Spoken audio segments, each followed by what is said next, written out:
My Life in Wrestling. Gary Hart, Chapter 3, Amarillo.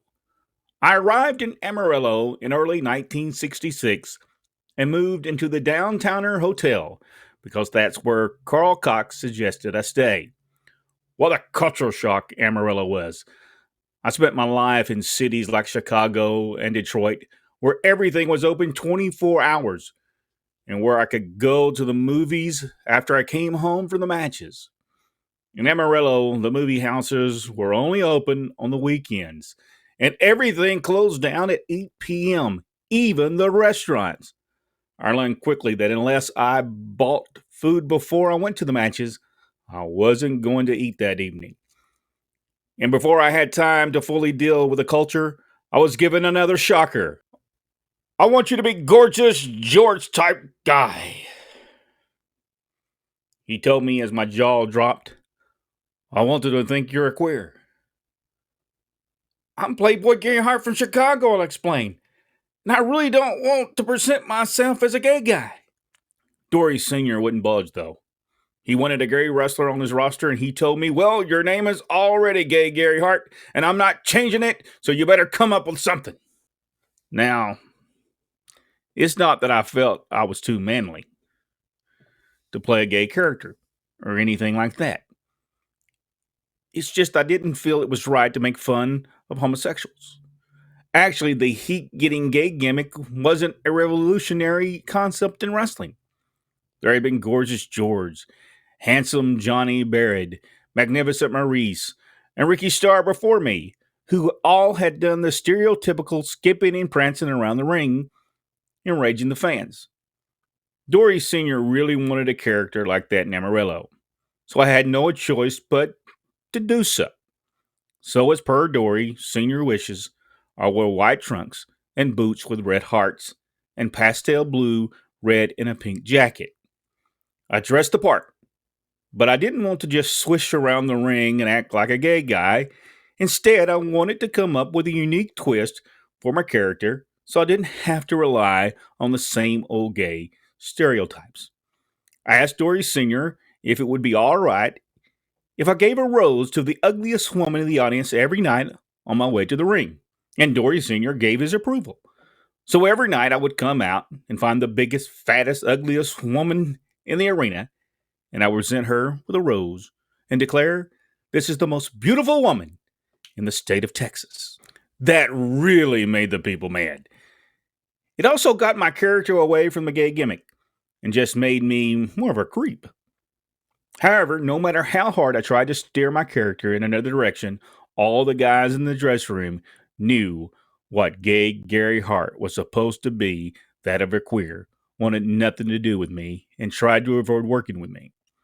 Dory Sr.'s two boys didn't have any choice, though, because they did whatever their father said. Therefore, I was immediately put in a program with Dory Funk Jr., and the first time I ever met his brother Terry was when I was wrestling Jr. at the Amarillo Fairgrounds.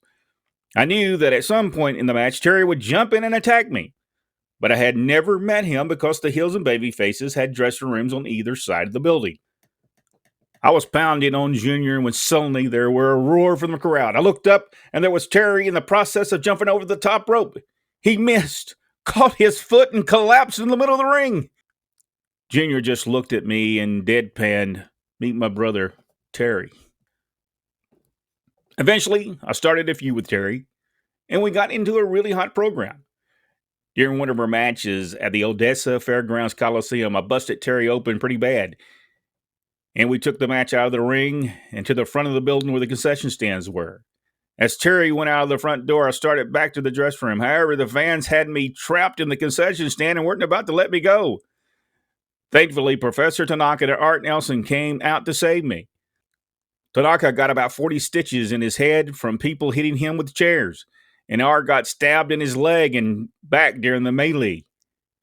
They got me to the back, but once we were there, Art was really upset with me, screaming, "You stupid idiot! You could have gotten us killed! What were you doing fighting in the concession stand?" I started to apologize and explain that Terry and I just got carried away. "This is a serious business, kid. You could have gotten us killed. If it hadn't been for me and Tanaka, What do you think would have happened to you? You have to learn how to gauge your heat. Not only did Art save my life that night, but he taught me a valuable lesson as well. Doria Sr. eventually put me and Art together as a tag team, but Art wasn't too thrilled to have gay Gary Hart as his partner. Aside from not liking my gimmick, I'm sure he was still upset at me for the time he had to save me in Odessa. So he treated me like I didn't exist and generally wasn't very nice to me. One night in Albuquerque, New Mexico, Art and I were in a 2 out of 3 falls match with the Funk Brothers. Went to a 15-minute draw the first round, and I never went over and tagged Art in.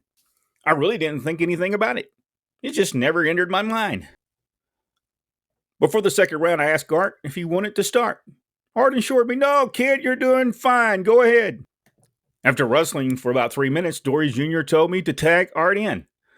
I went to the corner and held out my hand, and Art wouldn't tag in, insisting, "You're doing fine, kid. You don't need me." I went back to Junior and said, "He won't tag me."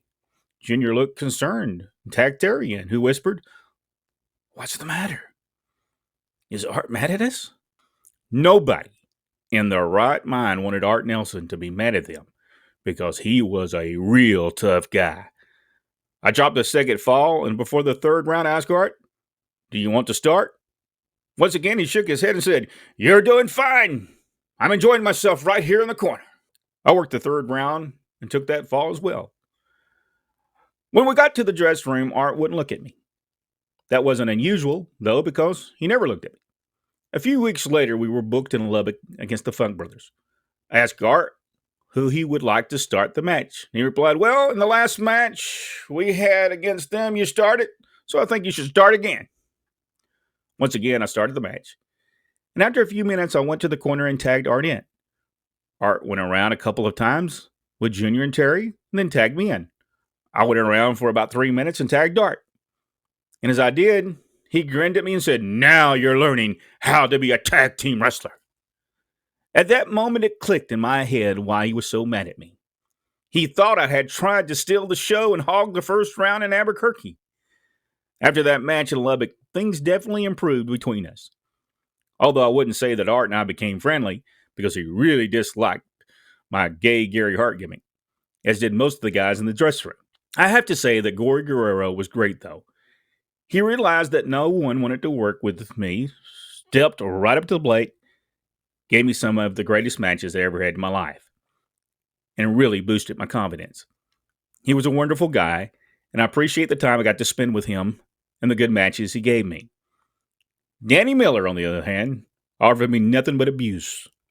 He looked down on me and couldn't figure out why I was getting pushed while he was toiling away on the middle of the card. He and I were programmed in a series of matches. I guess he resented wrestling gay Gary Hart because during their matches he would stretch me and cackle, "Hey kid, how does that feel?" One time we were in Colorado City and he was stretching me beyond belief. My left hand was free, so I shoved my index finger in his belly button as far as I could, and he screamed like a girl. I wasn't a shooter, but I could bite, kick, and hit. And if there was an orifice, I would go for it. Every time I saw him after that, I would hold my finger and taunt, "How did that feel?" He had nothing to say to me and never bothered me again. The trips in Amarillo were long and horrific, up to 400 miles each way. I mostly traveled with Dick Murdoch. Though he wasn't wrestling at the time, he was just a 19-year-old kid and was known as a second, wherein he would sit at the timekeeper's table and watch our backs. If anybody tried to jump a wrestler or sucker punches, Dick would knock them out. He was our security, and I saw him knock out lots of people. His father, the fabulous Texan, Frankie Hill Murdoch, had been wrestling in the territory for a long time. But by the time I was there, he was quite ill with emphysema and just served as a referee. To entertain ourselves during our travels, Dick taught me how to shoot jackrabbits out of the car. We both had guns, and we traveled down the highway. If we spotted a jackrabbit, we would fire on it. During my time in Amarillo, Dick and I must have killed thousands of jackrabbits. I wouldn't be surprised if there weren't any jackrabbits in West Texas anymore, because it feels like we killed them all. The young guys in the territory were Dory Jr., Terry, Dick, and I. Everyone else was 40 years or older. So the four of us bonded really quickly. Dick and the Funk brothers were very close. It's funny because even though Dick Murdoch never went to West Texas State University with him, he was looked at like the school mascot. And he eventually became like kayfabe, and nobody would admit that Dick didn't go there because he was so loved and respected by everyone. When it comes to the Funks, Terry and I have always been closer than Junior. As much as I love Junior, he can be kind of aloof and is not real easy to become chummy with. So even though I do consider Junior a friend, Terry and I have always been a perfect match. Even though Terry and I were in the program and weren't supposed to travel together, sometimes we had no choice. One time, Terry and I wrestled each other in the opening match in Hedford at 7:30 p.m., and then we had to get ourselves to Plainview so we could wrestle in the main event. It was dark when we left the arena in Hedford, and all the fans were inside the auditorium in Plainview. So we threw caution to the wind and traveled together. Most nights, Dick and I would secretly meet up with Terry after the matches, and we would ride the oil wells. We would bring some beer, crawl up to the head of the oil well, settle ourselves on the pump, and ride the oil well while we drank our beer, talk about life, and shot at jackrabbits. One night, Terry and I drove out to the desert to shoot some jackrabbits. We fell asleep in the car, and we woke up the next day. We realized that there had been a hellacious rainstorm. Because we were in the desert, we were basically stuck on an island, and it took until 4 p.m. until the water ran off and we could drive out of there. Everyone was worried about us because no one knew where we were. I had a lot of great times with Terry. Jack Pfeffer left Chicago and came into Amarillo for a while. He was in charge of the female wrestlers and brought them into work for Dory Funk Sr. I had a low opinion of him because of what Billy Gould told me. So Terry and I went out of our way to aggravate him. For example, we would flirt with his girl wrestlers, which would make Jack go crazy. Jack was an odd character who had all these weird rules, like declaring no one could whistle in his presence, and insisting that no one should put their hat on a bed. During my stay, Dory Sr. came up with a finishing maneuver for me, the eye claw. He instructed me to grab a hold of my opponent's eye and not let go. Then he would have my opponents sandpaper their eye so the next time the fans would see them, it looked horrific. Dory Sr. even asked if I would cut my fingers when I was applying the claw so blood would run into my opponent's eyes and make a dramatic effect. Of course, I did it. But the only bad thing was whenever I ate popcorn or potato chips, my fingers always burned. That hoe really got me over as a maniac, though, because it seemed like I didn't care if I was disqualified or not. I was just out there to hurt somebody. At the time, Fritz von Erich was a major figure in wrestling based out of Dallas. He invented the head claw and rocked the wrestling world with it, headlining Buffalo, Cleveland, Toronto, and Detroit, which is where I first met him. Dory Sr. brought him in to wrestle me for a series of claw versus claw matches, and we did good business. Frizz remembered me from the Detroit territory and saw firsthand what I'd done for Joe Myers' career. So he asked if I would ever consider coming into Dallas territory to manage and develop talent. Even though Dory Sr. was giving me a good opportunity to be a wrestler, I knew I would never be a Buddy Rogers or a Johnny Valentine. I was also getting tired of West Texas because there's nothing to do there but shoot jackrabbits. Dallas, on the other hand, was a major city. Sounded like a good deal. And when Fritz assured me that I would come in and work as Playboy Gary Hart, I was sold. When I told Dory Sr. I was going to Dallas, he tried to talk me out of leaving Amarillo by encouraging me to focus on my wrestling career. I explained to him that even though I loved wrestling for him and enjoyed my matches with his sons, I had a burning desire to develop talent, and I really didn't like the gay Gary Hart character. Dory Sr. understood and couldn't have been nicer, assuring me that if things didn't work out in Dallas, I would be welcome back in Amarillo. He then added, "Do me a favor, and every now and then, when you're on Dallas TV, mention my boys." Of course, I promised him I would. knowing it could only help me on interviews to brag about how I beat up the Funk Brothers in Amarillo. I was very appreciative of the opportunity Dory Funk Sr. gave me, even though he wouldn't let me manage and develop guys the way I wanted to.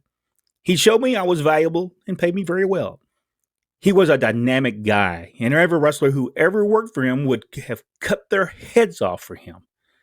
And I was no different. We all loved him, yet we were afraid of him because he was so tough. I may have been a street kid who hung out with the gangsters, but he was the real deal. I know because I wrestled him.